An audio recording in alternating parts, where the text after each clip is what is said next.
This is In the Loop. I'm Christian Bryant. We love to talk about TV and film here at ITL, from the many Marvel and DC superhero films that dominate the box office, the buzzy dramas and thrillers on streaming, and even the guilty pleasure reality shows we pretend we've never seen, but ask me about Love is Blind Season 4. I have thoughts. Today, we're taking a little nostalgia trip to the predecessor of our buzzy modern faves, one of the oldest genres in American storytelling, Westerns. Yeah, that sound means it's time for Pop Quiz.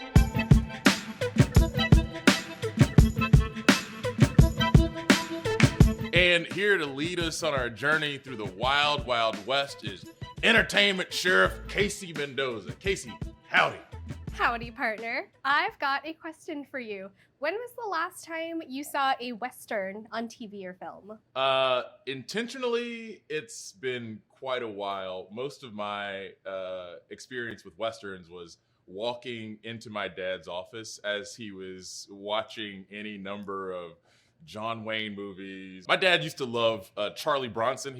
Charles Bronson, but he called him Charlie Bronson, you know? To start off, I have a very quick visual quiz for you. So this is a series of graphs from the data researcher Bo McCready that shows the rises and falls of film genres, like comedy, horror, romance, etc. I'm very curious to know which one of these is the Western graph. That is my one quiz question of the day.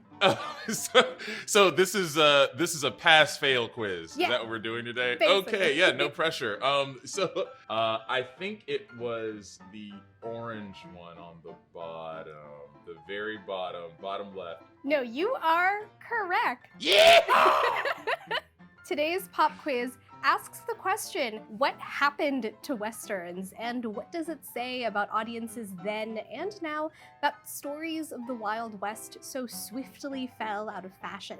To answer those questions, we're gonna travel back in time to the Western boom to figure out what drew audiences to the genre in the first place. This is a clip from The Great Train Robbery, a silent film from 1903 that is widely considered to be the first narrative film, as well as the first feature Western. It tells the story of bandits led by the villainous Bronco Billy robbing passengers on a moving train, only to be stopped by police in a final shootout in the woods. It has all the hallmarks of a classic Western: a train to depict American expansion and adventure, a clear distinction between good guys and bad guys, a climactic gunfight to save the day, and this familiar image of a bandit shooting a gun at close range. The film, as simple as it was, really established the look and the basic narrative of classic Westerns, which grew as a genre alongside the evolution of Hollywood in general. Between the 40s and 60s, as many as 140 Westerns were released per year, and one of the reasons it became so prevalent was because of its deep ties to American culture and the stories that were already being told for years through books and serialized stories in magazines. You can imagine the cultural exposure of that and how it impacted how we tell stories, how we relate to stories, and how big an impact it had. It's kind of like if the same way in America, jazz is the American music, the Western is the unique contribution to cinema that's primarily American. Rick Drew is a professor at the Vancouver Film School, but he got his start assisting on films like the 1976 Western Buffalo Bill and the Indians, and then later as a writer and producer on the miniseries Lonesome Dove. He explained to me that Westerns were pivotal to the development of both Hollywood and Americana. And the Western became how the rest of the world saw America. It became the personality of America because it was the first time it had been commodified. But even before that, there were Western novels being written in Germany in the 1890s by a German writer who had never been to America. And they made German language films that were Westerns in the pre-World War II period, like in the early 30s, entirely in German, shot in Europe, but they were American Westerns. Hier, nimm einen Freundschaftsschluck. What? Like, when people think America, they thought of Westerns.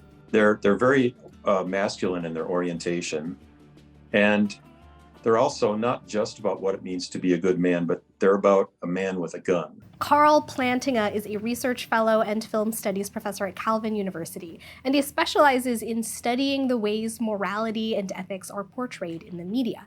Plantinga says early Westerns painted this black and white sense of morality when it came to the use of violence, and specifically, gun violence. The American love of guns was certainly portrayed in the Western and maybe influenced by the Western. In addition to sanitizing violence, they also sanitized racism and completely ignored the fact that there are a lot of African American quote-unquote cowboys. Historians don't know exactly how many cowboys there were during America's Wild West period, and it's not even really clear what a cowboy was, because there's no universal definition. But some estimate that of the 35,000 people that could have counted as cowboys, about 6,000 to 9,000 were black, and very rarely did you see them play heroes in Westerns.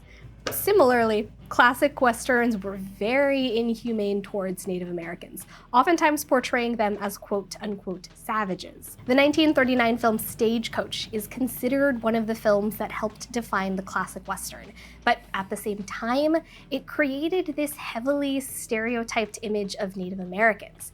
In the 2009 documentary Real Injun, Anishinaabe writer and arts advocate Jesse Wente called Stagecoach one of the most damaging movies for Native people in history. They were just props in Westerns. They didn't even hire Native Americans to play Native Americans. That started to change in the 60s and 70s, which ushered in the era of the revisionist Western, which subverted the romance of the West, wrote more Native Americans into protagonist roles, and focused more on the moral gray areas and consequences of violence. Westerns like The Wild Bunch, Little Big Man, McCabe and Mrs. Miller from the early 1970s and late 1960s, they began to portray violence as something that cannot be controlled. When we did the Lonesome Dove TV series, from one season to the next, it was a very Hallmark-friendly, light, pretty Western. And then our order for the second season, we turned it into Lonesome Dove, The Outlaw Years, because they wanted the show to have more action and violence. Too many people already died. And we as writers didn't want to just write violence, so we said, let's write it about the consequence of violence, and made it about a character who's desperately trying not to be violent and is forced constantly to have those values tested. Westerns were still being made into the 80s and 90s, and they continued to subvert the tropes of the classics. But audiences were starting to grow a little tired of the repetitive tropes and settings. Pair that with the rise of science fiction, superheroes, and new franchises like Indiana Jones and Star Wars, and Westerns began to feel even less exciting. Instead of 140 Westerns being made a year, the 90s saw exactly 148 in total. Just as they were getting ready to evolve, it just kind of drops off. Or maybe they did evolve.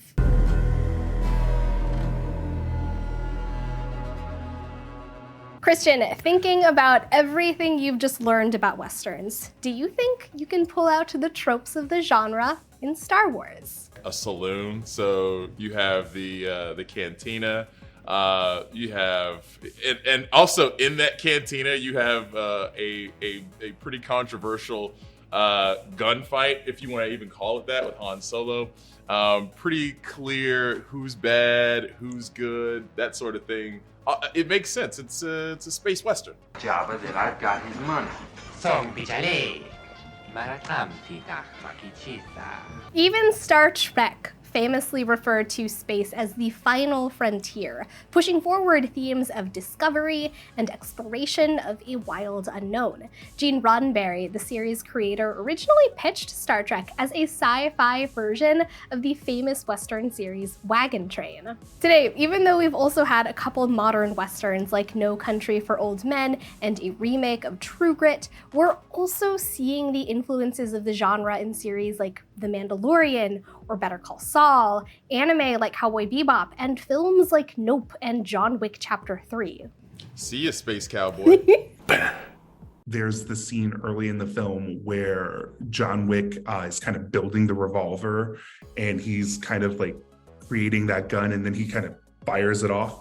That's a very Western influenced scene. Sean Bowman is a critic with Disappointment Media and Fandom Wire, as well as someone who loves Westerns and doesn't see it as something that ever actually left, but as a genre that continues to evolve today. Audiences who are going back to these tropes because of their almost familiarity and comfort that we are seeing in the modern day, because we are going back to these ideas of moral conflict. We need to reinvent the Western for a new generation and tell the truth of the reality of the violence and the untold stories, who were the real heroes, not just Hollywood's idea of what a hero was. I'd love to see the untold stories of Native Americans, not just of the horrible things they experienced at the hands of the white people, but just their own stories and their own legacy and their own legends that have not yet been told. So let's go back to our original question of what happened to Westerns. It's easy to say the genre fell out of fashion due to changing audiences and new competition, but the truth is, Westerns have just continued to evolve, showing that their original stories of adventure and triumph are still as popular as ever. I am greatly appreciative for this tidbit of information, because while we don't see people like Charlie Bronson anymore, I mean, Westerns they've just gone elsewhere. They've gone into space. They've included aliens, you know? They've been here all along. Thank you, Casey. I appreciate this. And thanks for stopping by.